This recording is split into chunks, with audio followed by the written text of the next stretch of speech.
3. aprel 2026-yil Xudo xolasa Olg'aga keldik xizmatga. Yellar akamnikini. Shu mal bilan o'lchab beramiz hozir. 2 taysın. Xizmatli bo'lsa xabarlashib olasizlar Xudo xolasa. Terazi yandami. Suyrab ketdi, boshqa yo'q. Bismillahirrohmanirrohim. Est açtım. Bak.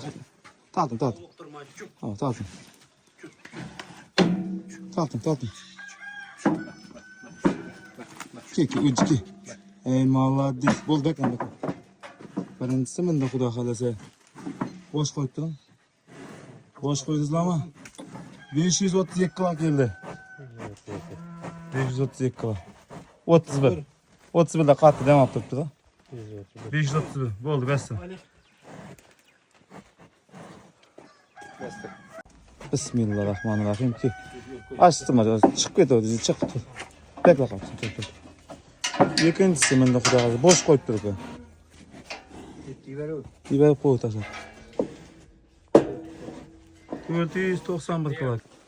Ey cihanım. Risk. Ey cihanım. Baqqanga rahmat buni. Zo'r bak. Xizmatli bo'lsa xabarlashib olasizlar Xudo xolasa. Xo'rangizni yonidan chiqarib o'lchab beramiz. Suygan do'stlarga berib qo'yasizlar. Molni o'lchaman deb o'tiriblar, terazi xizmat kerak bo'lsa.